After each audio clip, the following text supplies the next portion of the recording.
titakambirane lero ndiyokhuza injunction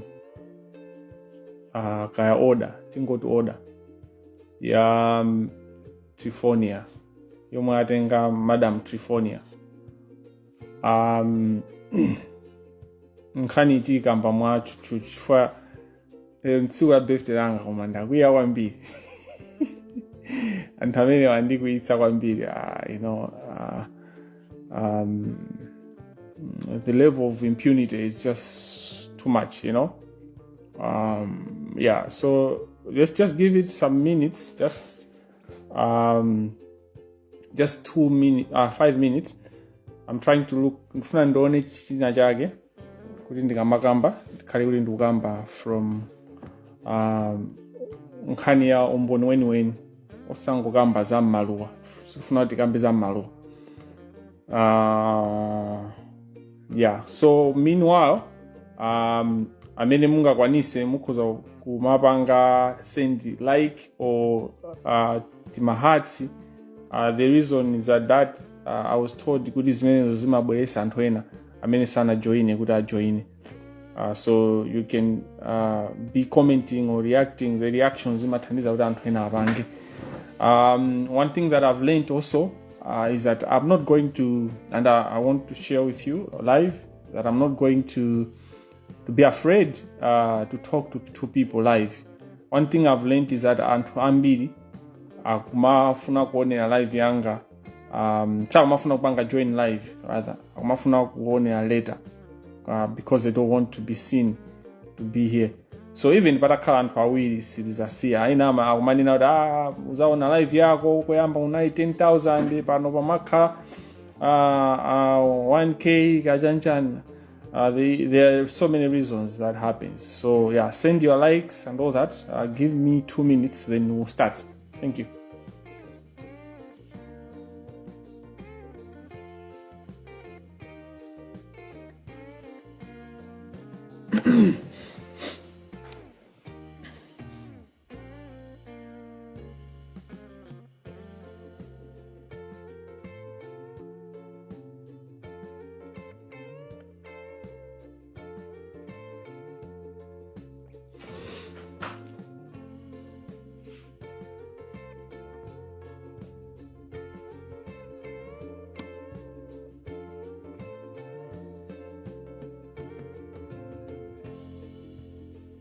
Thank you for the birthday wishes. I can hear Carito Kondowe saying happy birthday. Thank you. The word comrade, actually, somebody has said happy birthday, comrade. The word comrade is very, very it's a respected name, it's a respected word. But Kumalawi and maybe Africa or even other parts of the world, we have abused the word comrade, we have abused the word comrade, and to use a comrade for Anthony nowadays, they shouldn't be. It's a respected word. It's not a word that you should just use for anyone, So I appreciate anyone calling me comrade, but that word is for people that are fighting, for justice, people that are fighting for change, people that are fighting for independence, people. It's a word for people that are at war, at war against injustice, at war against poverty, at war against a lot of things. Poverty is an injustice, by the way. So the word comrade is not for everyone, guys, I at a certain point a year ago, I began to resent that name because it was being used by people that should not even, be thought in that context of comrade. Comrade is a very respectable title, salutation. It's a word that should be used for someone that is doing something very important for people, not even for themselves, Anyway, let us pray. In the name of the Father, Son, and the Holy Spirit. Amen. Lord Almighty Father, we thank you for the gift of life. We thank you for the gift of the day. we ask you that you guide us as we discuss, as we share, as we try to unpack some of the one of the decisions of the court in Malawi, the court that has decided to restrain the Malawi Revenue Authority from investigating a citizen of Malawi. We pray, Lord, that you give us the wisdom and you give us the ears to speak, but also to hear and to act on the word that we're going to share. We ask you that you protect us and you guide our families and everyone who is traveling in this festive season. And may you protect us, and may you protect people that are in the hospital. May they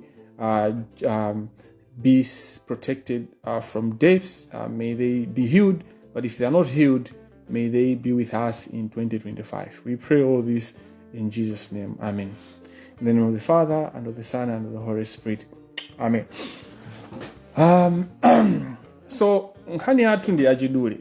Tukambirana za chiganizo chimene chachoka ku court, chimene chikuletsa amene amatolera msonkho ku Malawi kunena kuti asafufuze amayi Trifonia.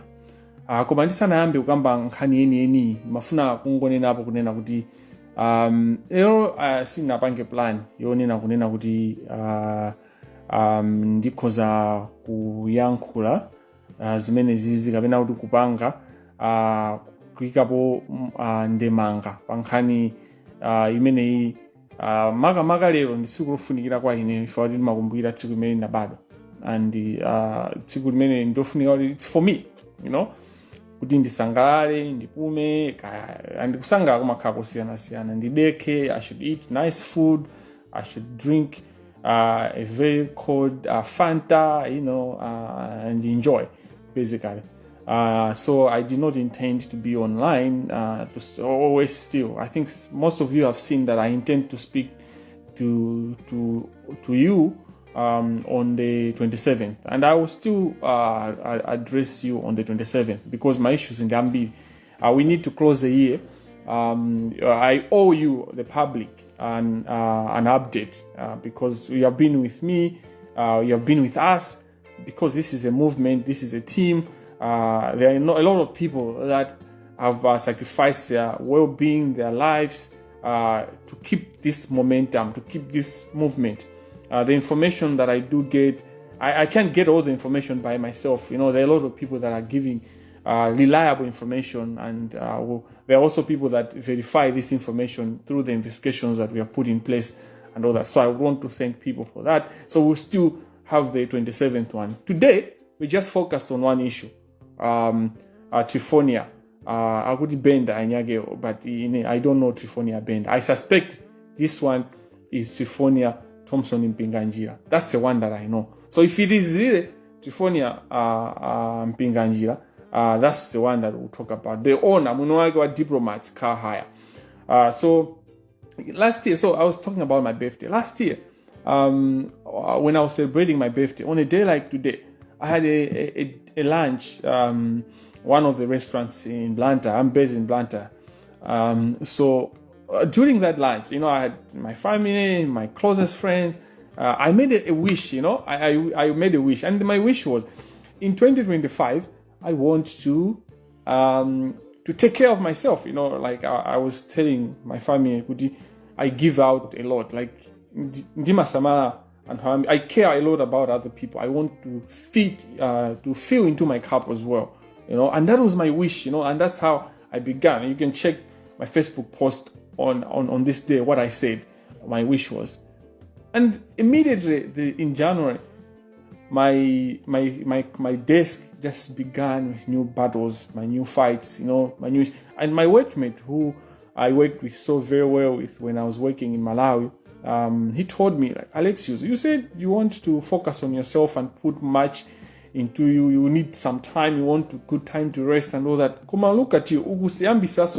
You're starting other battles. That's the word he used, if I remember correctly. And I said, it's not like I'm excited to fight for human rights. It's not like I'm excited to fight for things, to fight for justice. But I can't just stand injustice. And this is what it is. Like I can't stand injustice. I can't stand stupidity, because injustice is very stupid. I can't stand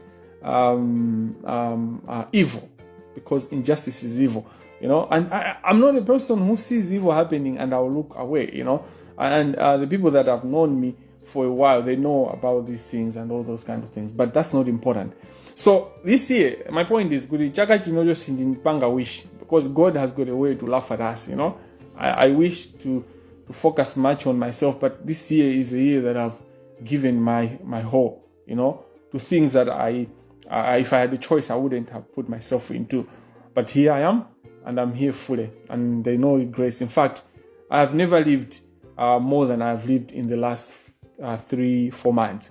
I've lived to the fullest in the last 4 months because of the impact of the work that we're doing. Issue ya corruption is at the heart of everything. Umphawi umene now kumalawi ndifuka cha corruption. Ziphuphu zinyengo kuba. That's why we're there. And the judiciary remains the heart. And this is why I had to come out and speak about this issue. It's a clear evidence ziphuphu zomwe zimachitika ku court. Guess yet. It's a clear evidence. You don't even need, Judicial Service Commission, they would say, look, Tilibe Umboni, they're trying to create that environment, or to lay down, say, there's just too much evidence. Our worry is that there's too much evidence of corruption in the judiciary, and not otherwise. Anyway, Trifonia anapita ku court kuja from the document that I have. Choyambira nchonena kuti patuluka news today, an hour or 2 hours ago, patuluka article by Zodiac, and I want to call upon Zodiac to investigate this issue properly, because akunena kuti resident magistrate court yapereka injunction against Malawi Revenue Authority. Ine ngati wa malamulo amene mapanga zamama ngati lawyer, as a lawyer, I know the magistrate court doesn't have powers to give an injunction. So I would want Zodiac, the management at Zodiac, to go back and investigate. Is it an injunction? What is it? Because the magistrate court does not have powers to give an injunction. An injunction is an equitable remedy, and only the High Court has got those powers, and perhaps the Supreme Court, maybe. But the powers upon which the High Court is the only institution, is the only court that can give and that can grant an injunction. And there are reasons to which an injunction may be granted. And an investigation by an institution like Malawi Revenue Authority is not a decision that even the High Court, even having the powers, can grant an injunction on, even if it was the High Court. So first of all, nkhani kunena kuti court la magistrate alibe mphamvu zopereka chiletso, alibe mphamvu yopereka injunction. Malamulo samalola kuti magistrate court ipereke injunction.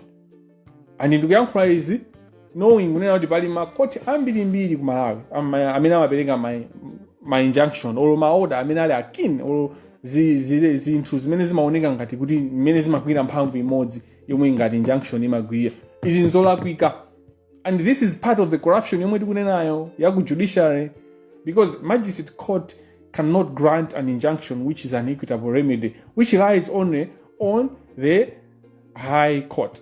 But beyond that, what we are saying is, what I am saying right now is, even if it was in the High Court, the High Court does not have the powers to grant an injunction in this manner, in this way, in this case, Trifonia Mpinganjira. The reason is that an injunction in the context of an investigation can only be, so court can do anything. koti limapereka maoda ambirimbiri osiyana-siyana, koma they can only be in exceptional circumstances where anthu akufuna amfufuze munthu and koti likanena kuti musamfufuze. And those exceptional circumstances in the Trifonia Pinganjira case do not arise. In here I can challenge you from the evidence I've gotten, from the things that I've found out, what I've seen. Those evidence that there's no facts that we can see exceptional circumstances where a court would grant, and the High Court would grant an injunction preventing a constitutional or an institution like Malawi Revenue Authority that has got the powers to do the investigation that they wanted to do, then to say don't do that. An investigation is an investigation. Now, why would there be a requirement kuti the circumstances should be only exceptional? The first thing is pamene kuti pakhale warrant of arrest or a warrant of search. In this case, I suspect there was a warrant of search. What happens is that the investigative powers, the investigative officers, the investigative institution amapita ku court, amakagwada pamaso pa court kunena kuti ifeyo tapeza izi chifukwa cha izi tikufunika kuti tipange izi, tikufunika kuti tifufuze more, ndiye mutipase chilolezo choti tikatani kodi tikafufuze. Now o mutipase chilolezo choti tikammange munthu chifukwa tapeza izi, komano kuti zinthu zathu ziyende bwino tikammange munthu. Koma in this case ndikukhulupirira kuti inali search of a search. Now this search of search for this warrant of search, for it to be granted, a judicial officer, the magistrate court in this case, has to be convinced that there's a reason why they should grant a warrant of search. Now, why it has to be an exceptional circumstance? The same court that has granted a warrant of search cannot then put an injunction unless there are exceptional circumstances to allow it to stop the same action which the same court has granted it the institution or the officers to do on. Ndikukhulupirira kuti apa patamvesa, chifukwa tikamvesa apa tionano maso athu aseguka.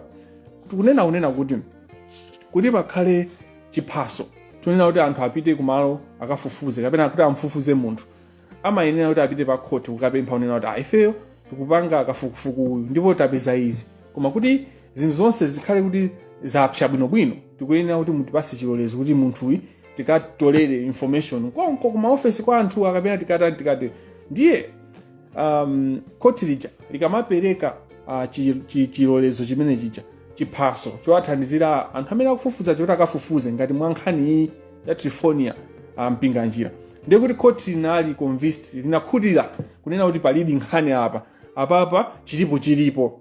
Now pamene court lanena unena kuti apa chilipo, for the same court kuti court lomwelo linene unena kuti basi munthu chamusamfufuze, pakuyenera pakhali kuti pafa mzungu timayankhula choncho, pakhali kuti pavuta, pakhali kuti pamene papa pachita katondo, mazi achita katondo.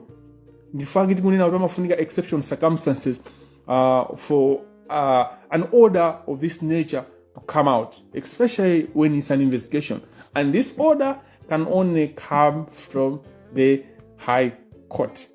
Ndifaki tikunena kuti I'm Zodiac, I want Zodiac to investigate, apite atuze zona amalawi kunena kuti kodi apereka chani izati injunction, because magistrate court ilibe mphamvu zopereka injunction.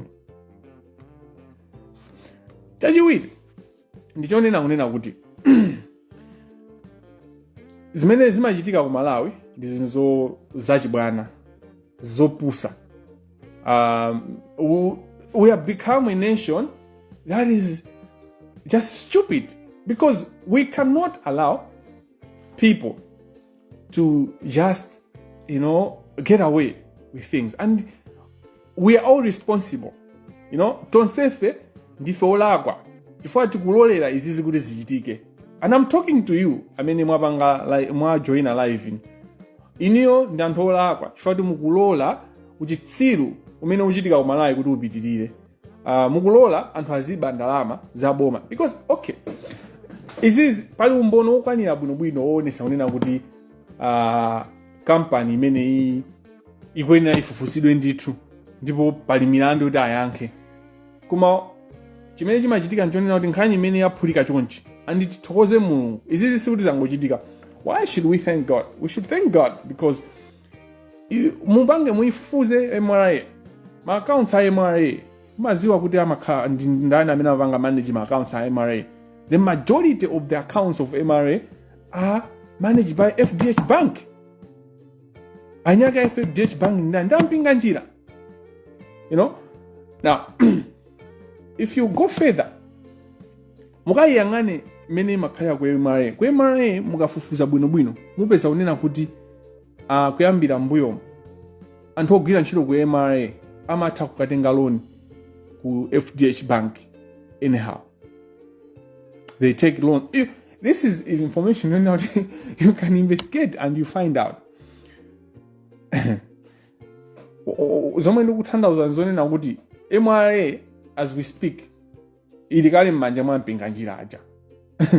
You know, apart from other anthu akundiyimbira sindizowa kuchitika njani mwina make pali information ina yake imene afuna kundiuza komano anyway ndipitiza so I'll be very brief with this with live for better information ina yake imene afuna kundipasa komano chimene mafuna kunena nchonena kunena kuti mukayang'ana MRA muyang'ane kuti ma accounts awo amakhala kuti 80% 70% of those accounts are managed by FDH Bank.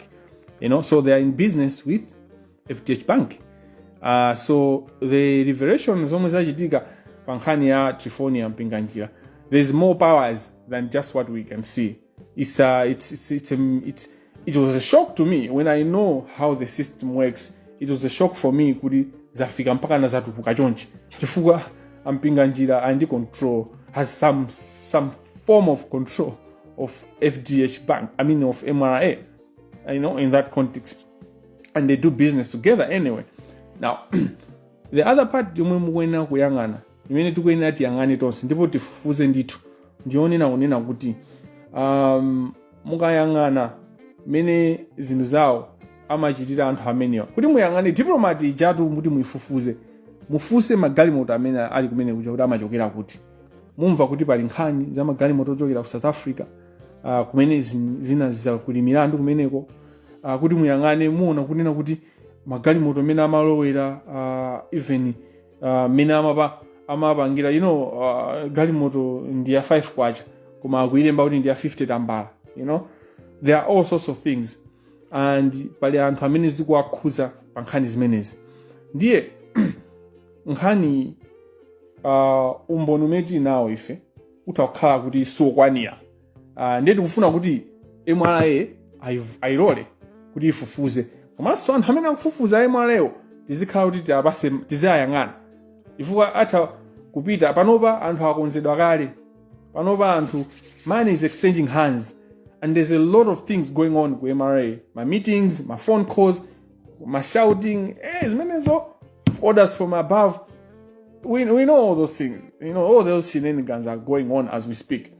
Komano nimafuna unena kuti pamene ndimanena unena kuti MRA latha Zodiac ifotokozere mtundu wa Malawi kunena kuti kodi ndi injunction yomwe yaperekedwa auza ndi ndani kuti ndi injunction ndipo ndi chanjenje chimene chaperekedwa ndimanena izi chifukwa chinena zokuti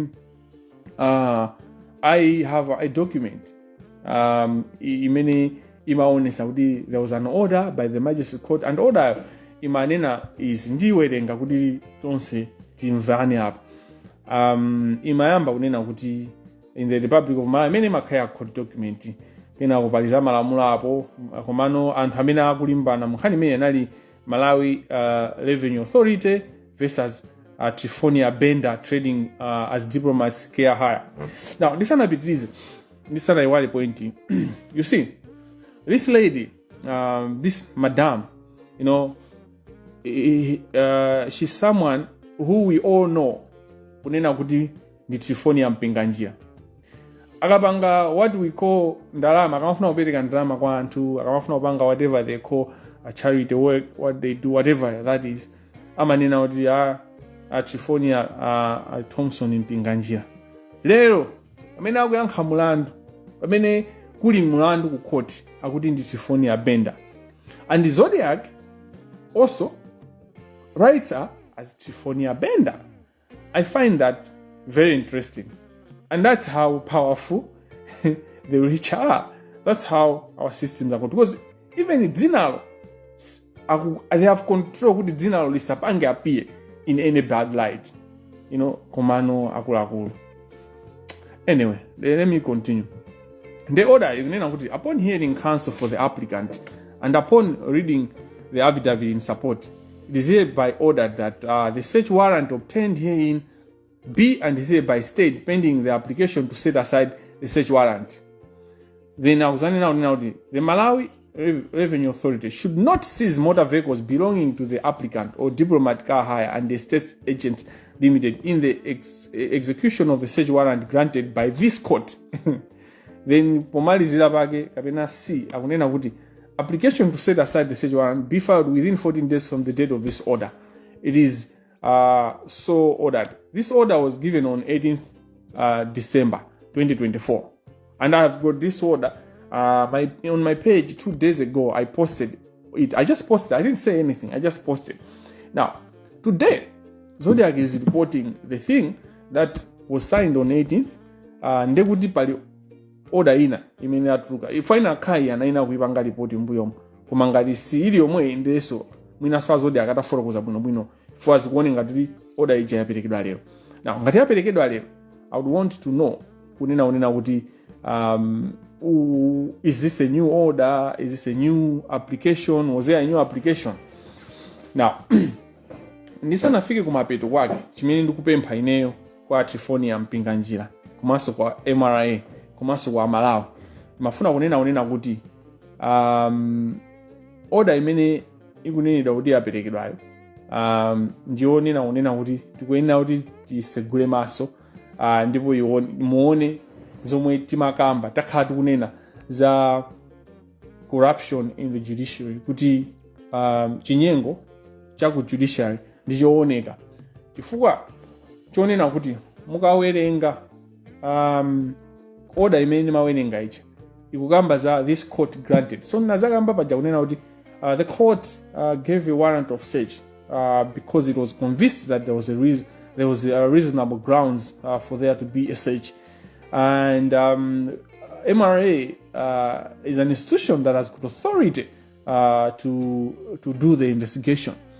Now, what is coming out in terms of the diplomats car hire and the state agents, you find that the diplomats car hire, they have a lot of issues, and people have got experiences on magalimoto kukanika kutuluka Malawi kapena kuti atuluke Malawi atapanga haya kukhala mazangazini kukhala zinthu zambirimbiri kupeza kuti galimoto galimoto amati Amalawi amanena kuti galimoto yopuma kupeza kuti galimoto yopuma komano ikulowa ngati box body ikulowa ngati vitsi, all those things. And there are also issues to do with MPs being involved, using privileges to do this. And this issue, it involves politicians. Why? Because ndi anthu amene amakhala ma privileges pa zinthu zambiri, and this zimalowe. So pambuyo paja tonse itangolowa kumene panabeba nkhani ya tipini kaya machani ya tipini ya munthu wankulu. Tipini ija inapeza kuti imayuzidwa nkhani meja chimene sinapitire patsogolo ndichonena kunena kuti anthu ena ambuyo asogolena ambuyo tipininso yawo imatani kodi imapangidwa abuse. Tipini ija imakhala ngati njira yobweresera ndalama ma president, and apa nowaso kuti titati afufuze tithaso kupezeka kuti tipini yawo ili busy kwambiri. So ifeyo timapanga zomwezomwezo Amalawi zimene tikupanga nazo dziko lathu la Malawi tikupanga zomwezomwezo, we're just doing the same things and we expect change, and we say Malawi sangasinte. No, Malawi can change in 2 months, in 3 months. Malawi can change mosavuta. We just have to decide kuti dziko liwena lisinte. And I think that this is a time, it's a moment of a lifetime for this country. Since 1964, since 1994, we have never had an opportunity to change our country, how we do things. And I want to challenge you, kunena kuti 2025 election 2025 September is not important. It's a routine. How many times have we chosen presidents? I'm not saying you should not register. Get registered, and on the day go vote. But we should create a system. What we need is a system. We should fix our systems. And one way to fix the system is now. Tifonia Mpinganjira should not be allowed to prevent institutions that have got authority like MRA to investigate them. Kwafufuza, anthu akakhalini mphamvu zosokoneza kuti asafufuze. No, it shouldn't work like that. Now, as I conclude, my plea is this: kunena kuti ineyo ngati Alexius Kamangira ndikuwakayikira Tifonia Mpinganjira, and ndi ufulu owakayikira. Ndikuwakayikira kunena kuti chuma chawo chili ndi chani kodi, chili ndi zipingopingo, chili ndi zinthu zosaoneka bwinobwino. And ndinakakonda kunena kuti Tifonia Mpinganjira alole Malawi Revenue Authority kuti afufuze. Chifukwa akafufuza zindithandiza ineyo either kuti ndione kuti zimene maganiza zija ndizoonadi kuti amayiwa ndachinyengo ndipo ndakuba, o zindithandiza kunena kuti pamaso panga ndikamaona ndizaona kuti amayiwa ndinkangwalakwira ndabwinobwino ndipo ndikhala masuka. In fact, I'll be very happy, and this is not a joke. Like, ndikhala osangalala akafufuzidwa mwachilungamo ndikupezekadi kuti Tifonia Mpinganjira solakwa ndipo zinthu zawo zosamba panga bwino. Funa ndizo ndoti Malawi imatani kodi ikutenga msonkho okwanira pa mabusiness awo. Komano ndikuti andipasa ntchito yachiwiri yoyamba nokufufuza kuti ndalama zimene company yawo imapereka amale akumayendesa bwanji. Etu amalawi anzanga, kwa amayi Tifonia Mpinganjira amene ndimalemekeza kwambiri, ndikufuna ndiapemphe kunena kuti mwina amalawi ngati ine amene timakayikira chimene iwo angapange ndikungobweresa magalimoto. Ine ndi magalimoto awa, galimoto number 1 ndinayilowesa chonchi, ndinayigula ndalama zakuti ndipo msonkho wake ndiupha. Galimoto number 2 choncho. Komanso akamaliza pamene popo atiuzenso kunena kuti komano ineyonso pamwezi ndimagwira ntchito yakuti kapena ndimapanga business yotere ndipo pamwezi ndimapanga ndalama izi, ndipo ndalama zimene ndimapanga msonkho wanga ndimalipira apa ndimateni. Izizi suli tikufuna kuti zichitike kwa mayi Tifonia Mpinganjira okha. Awawa angokhala ngati chiyambitso cha zinthu zonsezi, koma zimene zitaziyende kwa amalawi onse amene amapanga mabusiness, amwenye onse amene amapanga mabusiness zitha kuthandiza dziko la Malawi. Anthu ena akumayankhula mopusa komanso mopanda nzeru kuti komatu amabandi anthu ambiri, bola amenewa amathandiza. Palibe bola wakuba ndi wakuba, ndipo anthu amene waso ndi oyipa akuwaonongera mwina mbiri amayi Tifonia, chifukwa nkhani imene ikukambidwa pano ndikuti akukayikiridwa ndi afuna afufuzidwe kuti apange zoneti. So anthu akamanena kuti anthu amaba ambirimbiri bwanji akumawa artist akumagawa kwa anthu mukuweruza atu amayi Tifonia andi ufulu wawo onena kuti afufuzidwe mene angafufuzidwire, ndipo IMRA apange clear kapena apange prosecute accordingly. China chimene mafuna kunena nchonena kunena kuti chomwe palibe wakuba amene ali wabwino. Munthu sangamabe ndalama even atamapereka half. Muziwe kunena kuti zinthu zambiri ku Malawi sizimayenda chifukwa kuti misonkho anthu ambiri sapereka misonkho. And this is one key issue that has to be fixed in the context kuti ma services athu ku Malawi, ma social services tilibe. Ankhalamba zambiri zimene zimangokhala zopanda kusamalidwa, palibepo chithandizo chawo chifukwa kuti anthu sitimapereka msonkho bwinobwino. Tikayang'ana zinthu zambirimbiri, ma primary schools athu, they don't even have duster, they don't even have my blackboard, we don't have even my classes.